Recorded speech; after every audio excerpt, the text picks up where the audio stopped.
दोस्तों, स्वागत है आपका अजीम ऑनलाइन क्लासेस में। इस वीडियो में हम देखेंगे अनुपात से संबंधित कुछ महत्वपूर्ण प्रश्न। तो चलिए शुरू करते हैं। सबसे पहला प्रश्न हमारा है, दो राशियों का अनुपात 2:3 है। यदि पूर्व पद 18 हो तो उत्तर पद ज्ञात करें। तो यहाँ पर दिया हुआ है, दो राशियां दी हुई हैं जिनका अनुपात दिया हुआ है 2:3। पूर्व पद हमारा दिया हुआ है 18 और उत्तर पद हमें जो है ज्ञात करना है। तो चलिए देखते हैं इसको किस तरह हल करेंगे। हम जानते हैं कि अगर हमारा अनुपात कोई है ए अनुपात बी, तो ए हमारा क्या होता है, पूर्व पद होता है, और बी होता है हमारा उत्तर पद। अनुपात हमारा यहाँ पर दिया हुआ है, अनुपात हमारा दिया हुआ है 2:3। पूर्व पद हमारा दिया हुआ है 18, और हम मान लेते हैं कि हमारा उत्तर पद जो है वो x है। तो हमारा जो है पूर्व पद और उत्तर पद में, पूर्व पद हमारा 18 है, उत्तर पद हमने मान लिया x। उनका जो अनुपात है वो दिया हुआ है 2:3। अब हम 18:x को 18/x भी लिख सकते हैं, और 2/2:3 को 2/3 भी लिख सकते हैं। हम इनका क्रॉस गुणा कर देंगे, तो 18 का 3 से गुणा होगा, 2 का x से गुणा होगा। इस चीज को हम इधर लिख लेते हैं, 2x बराबर हो जाएगा हमारा 18×3। x बराबर हमारा क्या हो जाएगा, 18×3। जो x के गुणे में यहाँ पर राशि है उसको बराबर के इधर जब लाएंगे तो वो हमारी आएगी बटे में। ठीक है, अब हम इसको काट सकते हैं, 2 × 2, 2 × 9 18। तो ये हमारा कितना आ गया, 9×3, यह गया 27। तो 27 हमारा क्या निकल के आ गया है, ये उत्तर पद निकल कर आ गया है। अब इस प्रश्न में जैसे हमसे यहाँ पर पूर्व पद दिया हुआ था और उत्तर पद हमें निकालना था। अगर कोई और सवाल है जिसमें हमारा उत्तर पद दिया हो और पूर्व पद निकालना हो, तो हम यहाँ पर मान लेंगे कि पूर्व पद हमारा x है और उत्तर पद हमारा दिया होगा, तब हमारा जो है हमको निकालना क्या होगा, पूर्व पद। तो x यहाँ पर आ जाएगा 18 की जगह पे, और उत्तर पद दिया होगा उसको हम यहाँ पर लिख देंगे x की जगह पे। तो उस तरह का भी सवाल आ सकता है, उसको भी इसी तरह हल किया जाएगा। चलिए अब अगला प्रश्न देखते हैं। अगला प्रश्न है हमारा, दो संख्याओं का अनुपात 5:7 है। यदि उनका गुणनफल 315 हो तो संख्याएं ज्ञात करें। तो हमें यहाँ पर दो संख्याओं का अनुपात दिया हुआ है 5:7, और उन संख्याओं का गुणनफल हमारा दिया हुआ है 315। तो हमें निकालना है, संख्याओं को निकालना है, दोनों संख्याओं को हमें ज्ञात करना है। तो चलिए देखते हैं इसको किस तरह हल करेंगे।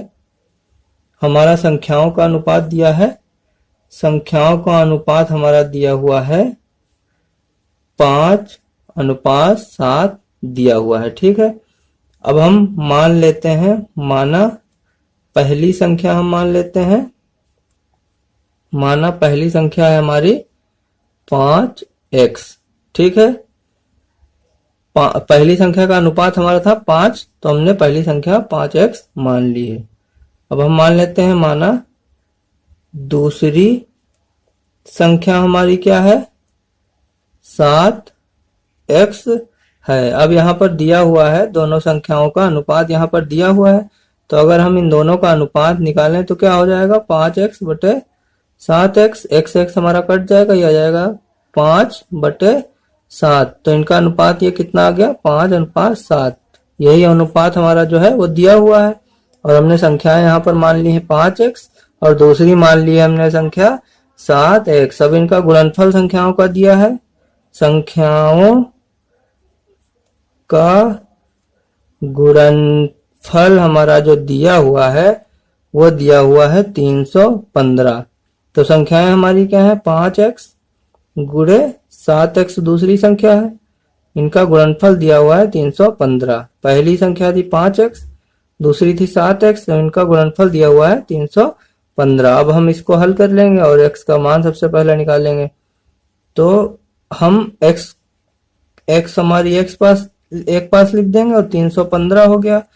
हम 5 को इधर ले आएंगे, 5 हमारी इधर गुणे में है तो यहाँ पर बटे में आ जाएगी। उसी तरह 7 इधर गुणे में है तो इधर बटे में आ जाएगी। ये हो जाएगा हमारा x का गुणा x स्क्वायर हो जाएगा, यहाँ पर घात 1 है x की और यहाँ पर भी x की एक घात है। जब हम इन दोनों का गुणा करेंगे तो इनकी घातें गुणे में जुड़ जाएंगी तो 2 हो जाएंगी ये। अब हमारा ये दिया हुआ है 315/5 गुणे 7। हम इससे का 5 से सबसे पहले काटेंगे। 5 एकम 5, 5 छंग 30 और 5 तियां 15 और 7 नवा 63। तो एक्स स्क्वायर हमारा यहाँ से कितना हमें मिला है? एक्स स्क्वायर हो गया 9। तो एक्स हमारा क्या हो जाएगा? वर्गमूल 9। तो एक्स का मान हमारा आ जाएगा 9 का वर्गमूल कितना आएगा? 9 को हम क्या लिख सकते हैं? 3 गुणे 3। तो ये 3 का एक जोड़ा बन जाएगा तो ये हो जाएगा हमारा 3 आ जाएगा। ठीक है, तो एक्स हमारा कितना आ गया है? ये 3 आ गया है। 9 का वर्गमूल कितना आया? 3। अब हमने पहली संख्या जो मानी थी वो लिख लेंगे। पहली संख्या हमारी क्या थी? पहली संख्या हमारी थी 5x। ठीक है, तो 5x के यहाँ पे हम 3 रखेंगे, ये हो जाएगा 5 तियां 15। और दूसरी संख्या हमने क्या मानी थी? दूसरी संख्या हमने मानी थी 7x। तो ये हो जाएगा हमारा 7 गुणे 3, जो x का मान 3 निकल के आया, तो ये हो जाएगा 21। तो दूसरी संख्या हमारी हो गई है 21 और पहली संख्या थी 15। ठीक है, अगर हम इन दोनों का अनुपात देखें तो इनका अनुपात भी कितना होगा? जैसे पहली संख्या हमारी 15, दूसरी है 21। अगर इनका अनुपात देखें तो 3 पचे 15 और 3 सत्ते 21, 5/7 कितना हो गया? 5:7। यही हमारा अनुपात जो है दिया हुआ था। पहली संख्या हमारी 15 हो गई और दूसरी संख्या 21 हो गई है। इस तरह के सवालों में दो और इसमें सवाल इस तरह के बन सकते हैं कि अगर यहाँ पर गुणनफल किया दिया हो, संख्याओं का जोड़ दिया हो या घटाव दिया हो। ये भी प्रश्न में आ सकता है कि दोनों संख्याओं का जोड़ दिया है या घटाव दिया है, तब भी हम प्रश्न को इसी तरह हल करेंगे। सबसे पहले हम संख्याएं मानेंगे, फिर उनका यहाँ पर जोड़ लेंगे अगर जोड़ दिया है, या अगर गुणनफल दिया है तो गुणनफल लेंगे, और अगर घटाव दिया है तो घटाव लेंगे। ठीक है, फिर इसी तरह जो है हम सवाल को हल करेंगे और हमारा जो है संख्याएं हमको मिल जाएंगी। चलिए अब अगला प्रश्न देखते हैं। अगला प्रश्न है हमारा, कोई धन राम और श्याम में 4:5 के अनुपात में बांटा गया है। यदि श्याम का हिस्सा 75 रुपए हो तो राम का हिस्सा तथा कुल धन बताएं। तो हमारे पास कोई धन दिया हुआ था, कुछ रुपए दिए हुए थे, जिसको राम और श्याम में 4:5 के अनुपात में बांट दिया गया था। जिसमें श्याम का हिस्सा था हमारा 75 रुपए, तो हमें राम का हिस्सा तथा कुल धन जो है वो बताना है। तो चलिए देखते हैं इसको किस तरह हल करेंगे। हमारा दिया हुआ है राम के हिस्से में और अनुपात दिया हुआ है श्याम के हिस्से से। अनुपात हमारा दिया हुआ है 4:5। श्याम का हिस्सा जो दिया हुआ है, श्याम का हिस्सा हमारा दिया हुआ है, वो दिया हुआ है 75 रुपए। राम का हिस्सा हम मान लेते हैं कि राम का हिस्सा जो है कितना है? x मान लेते हैं। ये हमने क्या है? माना है कि राम का हिस्सा जो है हमारा कितना है? वो x है। तो यहाँ पर हम देख रहे हैं कि राम और श्याम का हिस्से का अनुपात कितना दिया हुआ है? 4:5। तो राम का हिस्सा क्या है? x, और श्याम का हिस्सा कितना दिया हुआ है हमारा? 75 रुपए। ये x रुपए में है। ठीक है, इनका अनुपात जो दिया है, इनके हिस्से का अनुपात वो कितना दिया है? 4:5 दिया हुआ है। अब इसको हम इस तरह भी लिख सकते हैं, x/75, 4/5 इसको हम लिख सकते हैं। अब हम 75 को इधर ले जाएंगे, तो इधर जाने पे क्या होगा? इधर जो है 75 बटे में है, तो बराबर के दूसरी तरफ जाने में किस में हो जाएगा? गुणे में हो जाएगा। तो ये हो गया हमारा 75। अब 5 से हम 75 को काट सकते हैं। 5 एकम 5 और 5 एकम 5 और 5m 25। तो ये हमारा बचा x 4 गुणे 15। तो x हमारा आ गया 15 चको 60। x हमारा कितना निकल के आया? 60। तो x हमने माना क्या था? ये था हमारा राम का हिस्सा जो हमको निकालना था। तो राम का हिस्सा हमारा निकाला गया 60 और श्याम का हिस्सा हमारा दिया हुआ था 75। तो कुल हिस्सा कितना हो? कुल हमारा धन कितना हो गया? कुल धन हमारा क्या हो गया, श्याम का हिस्सा प्लस जो राम का हिस्सा था। तो श्याम का हिस्सा दिया हुआ था हमारा 75 रुपए और श्याम का हमारा निकला 60 रुपए। तो ये मिला के कितना हो गया, 135 रुपए हो गया है। ठीक है, ये हमारा 60 जो है ये रुपए में है। तो हमने देखा कि जो है किस तरह हमने दोनों 135 जो था हमारा वो राम और श्याम में 4:5 के अनुपात में बटा हुआ था, जिसमें हमारा श्याम का हिस्सा 75 दिया हुआ था। तो हमने राम का हिस्सा यहाँ पर निकाल लिया है और उसके बाद हमने जो है कुल धन निकाल लिया है। चलिए अब अगला प्रश्न देखते हैं। अगला प्रश्न है हमारा 3:5 के प्रत्येक पद में क्या जोड़ दें कि अनुपात 5:6 हो जाए। तो यहाँ पर एक अनुपात दिया हुआ है 3:5। हमसे कहा गया है कि उसके प्रत्येक पद में क्या जोड़ें, यानी पूर्व पद और उत्तर पद में हम क्या जोड़ें कि हमारा अनुपात जो है वो हो जाए 5:6। तो चलिए इसका हल देखते हैं।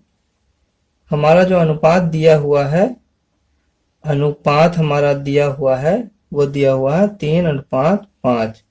ये हमारा है पूर्व पद और ये हमारा है उत्तर पद। तो हम मान लेते हैं कि माना प्रत्येक पद में x जोड़ने पर जो है अनुपात हमारा हो जाएगा 5:6 हो जाएगा। ये हमने मान लिया है कि अगर हम प्रत्येक पद में x जोड़ दें तो हमारा अनुपात हो जाएगा 5:6। तो हमारा अनुपात दिया हुआ था 3:5। पहले पद में हमने x जोड़ा, क्या हो गया 3 + x। फिर हमने दूसरे पद उत्तर पद में भी हमने x जोड़ा 5 + x। ये हमारा किसके बराबर हो जाए, 5:6 के बराबर हो जाए। तो जब हमने 3 में x जोड़ा और 5 में x जोड़ा तो हमारा बराबर हो गया 5:6 के बराबर हो गया है। अब इसको हम हल कर लेते हैं। ये हो गया हमारा 3 + x अनुपात 5 + x को हम बटे में लिख सकते हैं 5 + x। ये हो गया हमारा 5/6, इसको लिख सकते हैं 5:6 को। अब क्रॉस गुणा होगा, इधर 6 जो है बटे में है तो इधर जाने पर गुणे में आ जाएगा। इधर 5 + x यहाँ पर बटे में है तो इधर जाने पे ये गुणे में हो जाएगा। तो हम इसको लिख सकते हैं 3 + x गुणे 6 बराबर 5 गुणे 5 + x। 5 + x हमारा इधर आया है, 6 हमारा इधर गया है। अब हम इसको हल कर लेते हैं। 6 का पहले गुणा होगा, 6 का हम पहले 3 से गुणा करेंगे, 6 × 3 = 18 हो जाएगा हमारा। फिर 6 का हम x से गुणा करेंगे तो हो जाएगा हमारा 6x। फिर 5 का हम 5 से इधर गुणा करेंगे, 5 × 25 हो जाएगा। प्लस लगाएंगे और 5 का x से गुणा होगा तो हो जाएगा 5x। ठीक है, अब x और x को हम एक तरफ करेंगे और 25 और 18 को एक तरफ करेंगे। तो हम 5x को इधर लेकर आएंगे, 5x है हमारा इधर प्लस में, तो बराबर के इस तरफ लाने में किस में हो जाएगा, माइनस में हो जाएगा 5x। फिर इधर हमने 25 लिख लिया, 18 हमारा इधर है प्लस में। जब किसी संख्या के पहले कोई चिन्ह नहीं लिखा होता है तो उसका मतलब वो प्लस में होती है। तो इधर 18 प्लस में है तो इधर लाएंगे तो हो जाएगी माइनस में। ठीक है, अब 6x में से 5x गया हमारा तो बचा x सिर्फ, और 25 में से 18 गया हमारा तो ये बच गया 7। तो x हमारा कितना निकल के आया है, 7। यानी अगर हम 3:5 के प्रत्येक पद में 7 जोड़ेंगे तो हमारा अनुपात कितना हो जाएगा, 5:6। चलिए इसको हम करके देखते हैं कि ये हमारा सही है कि नहीं है। अनुपात हमारा दिया हुआ है 3:5। हमने माना था कि 3 में जब x जोड़ेंगे और 5 में भी x जोड़ेंगे तो हमारा अनुपात हो जाएगा 5:6। तो x हमारा निकला हुआ है, x हमने निकाला है 7 तो हमने 7 लिख दिया, और यहाँ पर भी हमने 7 लिखा x। तो ये हो गया हमारा 7 × 3 = 10 और 7 × 5 = 12। अब हम इसको 2 से काट सकते हैं, 2 × 5 = 10 और 2 × 6 = 12। तो ये हमारा कितना आ गया, 5/6। 5/6 को हम क्या लिख सकते हैं, 5:6 इसको लिख सकते हैं। तो हमने क्या देखा कि 3:5 में जब हमने 7 जोड़ा है यहाँ पर दोनों पदों में, पूर्व पद और उत्तर पद में, तो हमारा अनुपात कितना हो गया, 5:6 हो गया है। यही हमको निकालना था कि दोनों पदों में क्या जोड़ें जिससे हमारा अनुपात जो है 5:6 हो जाए। उम्मीद करते हैं दोस्तों जो प्रश्न आज हमने किए हैं वो आपके समझ में आए होंगे। इस वीडियो में बस इतना ही। अगर आपको हमारा वीडियो पसंद आया तो वीडियो को लाइक करें, शेयर करें और हमारे चैनल को सब्सक्राइब करके बेल आइकन को प्रेस करें ताकि हमारे नए वीडियोस के नोटिफिकेशंस आपको मिल सकें। वीडियो देखने के लिए धन्यवाद।